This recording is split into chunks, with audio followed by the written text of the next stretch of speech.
Assalamualaikum warahmatullahi wabarakatuh, kawan-kawan yang baik hati. Saya sekarang sudah bareng sama kakek Suhud. Sehat ya kek? Sehat. Ini dengan anak yang pertama ya. Oke. Nah, terima kasih teman-teman semuanya yang sudah berdonasi untuk kakek Suhud. Mudah-mudahan bisa bermanfaat ya kek. Ya, Alhamdulillah kakek sudah ikhlas dan akhirnya sudah dapat rezeki yang besar dari Allah Subhanahu Wa Taala. Mudah-mudahan ini bisa dimanfaatkan dengan baik. Katanya kakek pengen punya modal usaha, terus nanti anak-anaknya berapa orang kek? Tiga tuh, ada anak-anaknya lagi ya. Nah, ada yang sakit juga katanya kek ya? Kakak saya. Kakak sakit di Cibinong. Terus kakek juga kan harus sehat ya. Berarti kan butuh makanan yang benar, butuh obat-obat juga. Ya mudah-mudahan kakek juga tetap sehat. Terima kasih teman-teman semuanya sudah membantu kakek Suhud ya lewat saya. Dan nanti saya akan uang ini nanti akan. Halo sobat Fakta Bang Pin, ketemu lagi dengan Bang Pin yang terus mengabarkan fakta viral seputar selebritas tanah air yang terus saja bikin berita. Dan dengan berita mereka tetap eksis di ranah media. Kali ini masih soal Baim Wong yang sudah mendatangi rumah kakek Suhud, berfoto bersama, bersenyum bersama, dan meminta maaf. Baim dengan tulus meminta maaf dan dikatakan dalam caption di akun Instagramnya, Baim merasa mendapatkan teguran dan setelah dia mengetahui pribadi kakek Suhud yang sebenarnya, Baim merasa malu sendiri, terutama karena kakek Suhud ini ternyata ahli ibadah guys. Karena itu Baim pun dengan tulus dan ikhlas meminta maaf kepada kakek Suhud. Dan akhirnya masalah mereka berdua pun sudah selesai dengan happy ending yang bagus.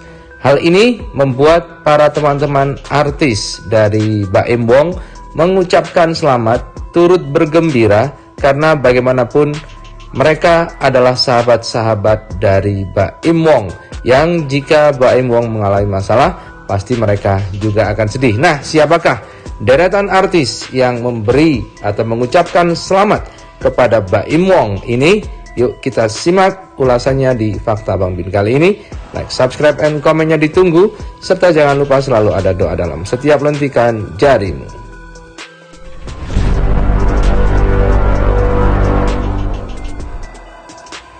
Yang seperti kita tahu bahwa meskipun sebelumnya Baim Wong bersikeras tidak menyesali perbuatannya karena dia menganggap perbuatannya itu baik karena mendidik masyarakat terutama subscriber dan viewernya untuk tidak mengejar-ngejar dia dan tidak meminta-minta kepadanya meskipun dia sering bagi-bagi uang.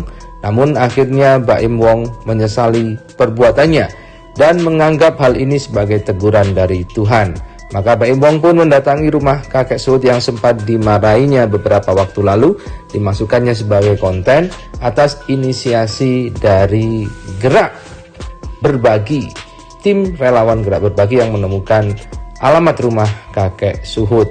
Di situ mereka pun bercengkrama dengan mesra dan akhirnya Baim Wong pun mengakui bahwa kakek Suhud adalah pribadi yang baik dan pribadi yang ahli ibadah. Masya Allah, terima kasih tegurannya. Dia orang baik, terutama ibadahnya. Saya sampai malu sendiri. Baru tahu pribadinya ketika saya bertemu Pak Suhud. Terima kasih bosku, selalu diingatkan ya, kalau memang saya ada salah, Allah mempertemukan kita dengan caranya yang berbeda. Postingan Baim Wong ini pun akhirnya mengundang reaksi dari para artis sahabatnya. Hal ini dibuktikan dengan banyaknya centang biru yang mengomentari unggahan dari Baim Wong ini. Awalnya dari Muhammad Hariri, dua-duanya orang baik insya Allah. Kemudian Saskia Sungkar, Masya Allah dengan tanda ucapan cinta. Teuku Zaki mengatakan great man, orang besar. Kemudian Ari Kuntung, Alhamdulillah. Dan juga Reza Herlambang, top dengan emotikon tanda api. Kemudian ada nama Gustavo D, mantap bosku katanya. Ada Cut Keke Xavier yang hanya menyematkan tanda love. Kemudian ada Riza Larmada, Masya Allah.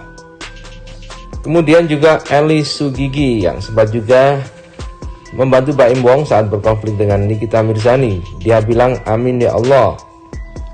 Kemudian Muhammad Hariri lagi dengan mengatakan Masya Allah, Alhamdulillah. Dari Nazirah Nur. Afdal Yusman mengatakan Masya Allah. Dan Yonglex, hati besar bosku, kata Yonglex. Kemudian setelah itu Ivan Seventeen, vokalis grup band Seventeen ini juga mendukung Mbak Imbong dengan menyematkan tanda love 3. Dan netizen pun ada yang berkomentar, Nikita panas melihat ini. Ya, karena kita tahu bahwa Nikita Mirzani adalah yang paling getol untuk mengungkap kesalahan dari Mbak Imbong, karena dia sendiri mengakui bahwa dia menaruh dendam pada Mbak Imbong. Di FYP aku tuh lagi penuh videonya tuh Baim Wong semuanya. Banyak banget yang pro Baim Wong, banyak banget juga yang pro sama si kakek. Yang aku yakinin sampai sekarang, daun jatuh dari pohonnya itu semua sudah qadarullah, atas izin Allah.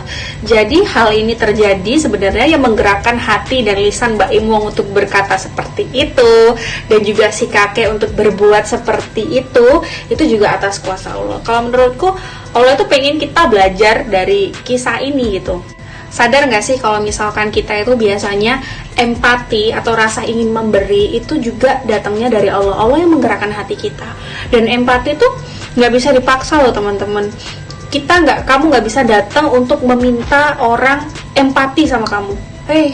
Aku 80 tahun loh, aku sakit, minta uangnya. Nah, kadang kalau misalnya orang datang seperti itu, malah empatinya nggak muncul gitu. Tapi kalau misalkan kita melihat sendiri, kita juga misalnya kita di lampu merah, kita ngelihat orang nggak punya kaki, mohon maaf ya, tapi dia tetap berjuang jualan air, itu kan kita empatinya keluar ya. Dan kita nggak salah juga kita ngasihin uang itu ke dia, karena kan uang itu sebenarnya berarti rezeki yang Allah titipkan melalui uang kita untuk dia.